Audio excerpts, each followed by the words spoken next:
20 years of excellence in cancer care. Mahatma Gandhi Cancer Hospital and Research Institute, Visakhapatnam. నేటి digital యుగంలో smart phone ద్వారా క్షణాల్లో డబ్బులు పంపడం ఎంత సులభమో అంతే వేగంగా మోసగాళ్ల చేతిలో చిక్కి అకౌంట్లు ఖాళీ అవ్వడం కూడా అంతే వేగంగా జరుగుతోంది.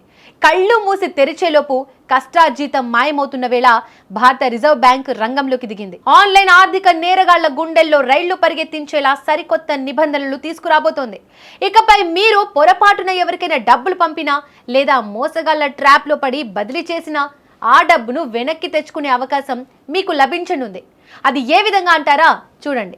దేశంలో యూపీఐ, ఐఎంపీఎస్ వంటి తక్షణ చెల్లింపుల విప్లవం వచ్చిన తర్వాత డిజిటల్ లావాదేవీలు విపరీతంగా పెరిగాయి. అయితే ఇదే అదునుగా సైబర్ నేరగాళ్లు సోషల్ ఇంజనీరింగ్ పద్ధతులతో సామాన్యులను బురిడి కొట్టిస్తున్నారు. దీనిని అరికట్టేందుకు ఆర్బీఐ కూలింగ్ ఆఫ్ పీరియడ్ అనే కొత్త ప్రతిపాదనను సిద్ధం చేసింది. ఈ విధానం ప్రకారం మీరు 10,000 రూపాయల కంటే ఎక్కువ మొత్తాన్ని ఎవరికైనా బదిలీ చేసినప్పుడు ఆ డబ్బు అవతలి వ్యక్తి అకౌంట్లోకి చేరడానికి కనీసం 1 గంట సమయం పడుతుంది. ఈ 1 గంట వ్యవధి వినియోగదారుడికి ఒక రక్షణ కవచంలా పనిచేస్తుంది.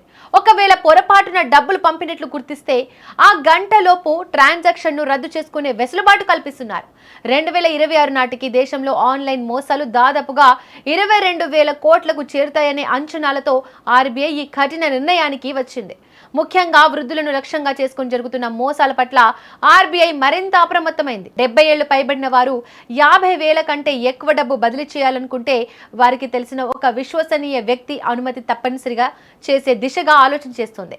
అంతేకాకుండా వ్యక్తిగత లేదా చిన్న వ్యాపార ఖాతాల్లో 25 లక్షల కంటే ఎక్కువ డిపాజిట్ జరిగితే అదనపు వెరిఫికేషన్ అవసరమవుతోంది.